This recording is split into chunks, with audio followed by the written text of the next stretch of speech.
Chicken dum biryani చాలా టేస్టీగా ఉంటుంది కదండీ! అయితే చాలా ఈజీగా, టేస్టీగా ఏ విధంగా తయారు చేసుకోవాలో ఈ వీడియోలో మీకు చూపిస్తున్నాను. ఈ బిర్యానీ మా పిల్లలకి, మా వారికి చాలా బాగా నచ్చిందండి. చాలా అసలు ఎంత రుచిగా కుదిరిందో, ఎంత యమ్మీగా ఉండిందోనండి. అయితే మీతో కూడా షేర్ చేసుకోవాలని ఈ వీడియో అప్లోడ్ చేస్తున్నాను. అయితే ఇందులో ముఖ్యంగా ఒక బిర్యానీ మసాలా తయారు చేశానండి. అదే ఈ బిర్యానీకి మంచి ఫ్లేవర్‌నిస్తుంది. గరం మసాలా, హోల్ గరం మసాలా షాపుల్లో దొరుకుతుంది. అన్నీ బిర్యానీకి సంబంధించిన మసాలాలన్నీ ఇందులో ఉంటాయి. వేయించుకొని పొడి చేసి పెట్టుకోవడమే. ఆయిల్ లేకుండా వేయించుకొని పొడి చేసి పెట్టుకోవాలి. ఇప్పుడు 1 కేజీ చికెను శుభ్రంగా కడిగి తగినంత ఉప్పు, 2 స్పూన్లు కారం, 2 స్పూన్లు ధనియాల పొడి, 2 స్పూన్లు గరం మసాలా పొడి. ఇప్పుడు మనం చూపించాం కదా హోల్ గరం మసాలా ఇదేనండి.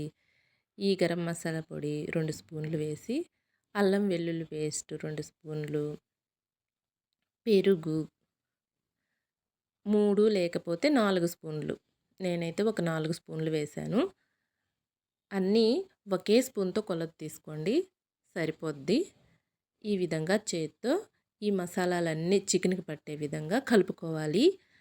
అయితే దమ్ బిర్యానీ ఎప్పుడు తయారు చేసా మసాలాలన్నీ చికెన్‌కి పట్టించి ఒక 3 గంటల సేపు నాననివ్వాలండి.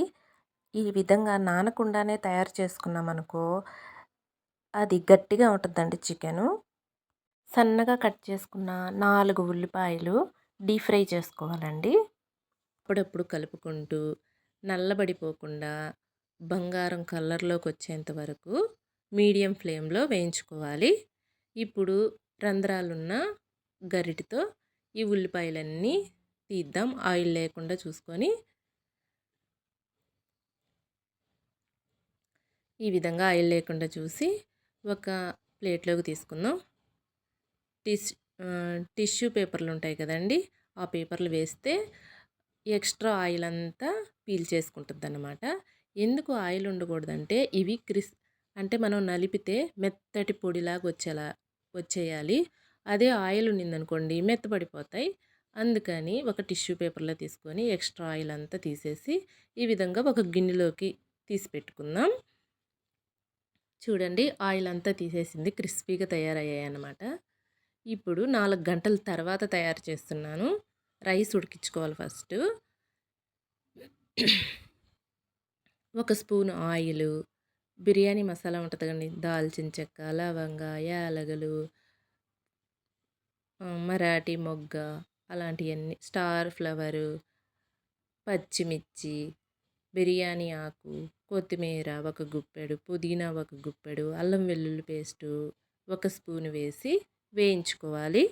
ఈ విధంగా వేగిన తర్వాత ఉప్పు వేద్దాం. ఉప్పు వేసి మనం రైస్ ఉడికించుకునే అంత నీళ్ళు వేసుకోవాలన్నమాట. దీనికి కొలత లేదు. ఉప్పు వేసిన తర్వాత ఉప్పు చూస్తే అది ఉప్పగా ఉండాలండి. తర్వాత ధనియాల పొడి, మనం తయారు చేసిన గరం మసాలా పొడి, ఒక స్పూన్ కారం, అన్నీ ఒక్కొక్క స్పూన్ వేసుకోవాలి. ఇప్పుడు ఉప్పు చూద్దాం. ఉప్పు చూస్తే ఉప్పగా లేదు, ఇంకొంచెం ఉప్పు వేసానన్నమాట. అవి తెల్లేంత వరకు వెయిట్ చేద్దాం. తర్వాత 4 గంటలు నానబెట్టుకున్న చికెను, ఒక 10 పచ్చిమిర్చి, హోల్ గరం అంటే బిర్యానీ మసాలాలు,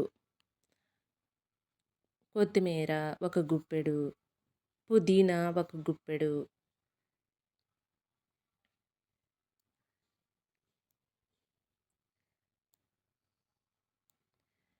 అన్నీ వేసుకోవాలి.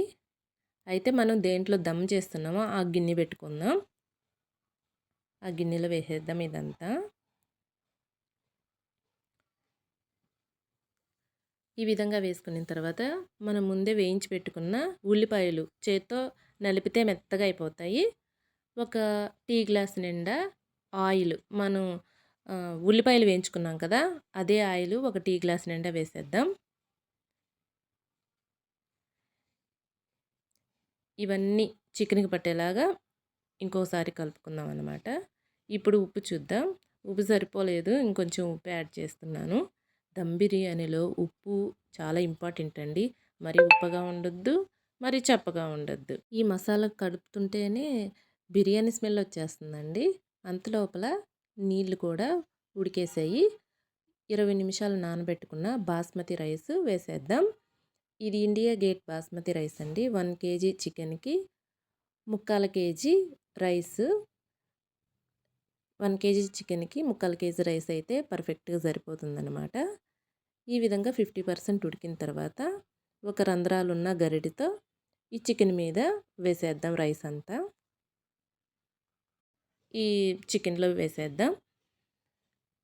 ఒక టీ గ్లాస్ నిండా మనం రైస్ ఉడికించుకున్నాం కదా, ఆ నీళ్ళు మనం ముందే తయారు చేసి పెట్టుకున్న బిర్యానీ మసాలా ఉంది కదా, గరం మసాలా, అది 1 స్పూన్ పైన వేద్దాం.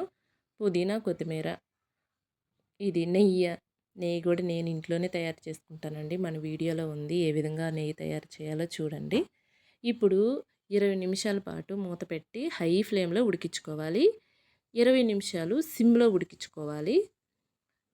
తర్వాత స్టవ్ ఆఫ్ చేసేసి, అంటే హై ఫ్లేమ్లో 20 నిమిషాలు, సిమ్లో 20 నిమిషాలు, అంటే 40 నిమిషాల సేపు ఉడకాలండి. తర్వాత ఇది ఇంపార్టెంట్ అని, లేకపోతే మాడిపోద్ది. తర్వాత 10 నిమిషాల పాటు స్టవ్ ఆఫ్ చేసి స్టవ్ మీదే ఉంచి ఇప్పుడు సర్వ్ చేసుకోవాలండి. అసలు పొడి పొడిగా ఎంత టేస్టీగా ఉందోనండి. నేను చూపించిన విధంగానే మీరు తయారు చేయండి. ఎక్స్ట్రా ఏమి కలపొద్దు, తీసేయొద్దు. నేను చూపించిన మసాలా, నేను చూపించిన విధంగానే మీరు తయారు చేస్తే మీకు అంత టేస్టీగా కుదురుతుందన్నమాట.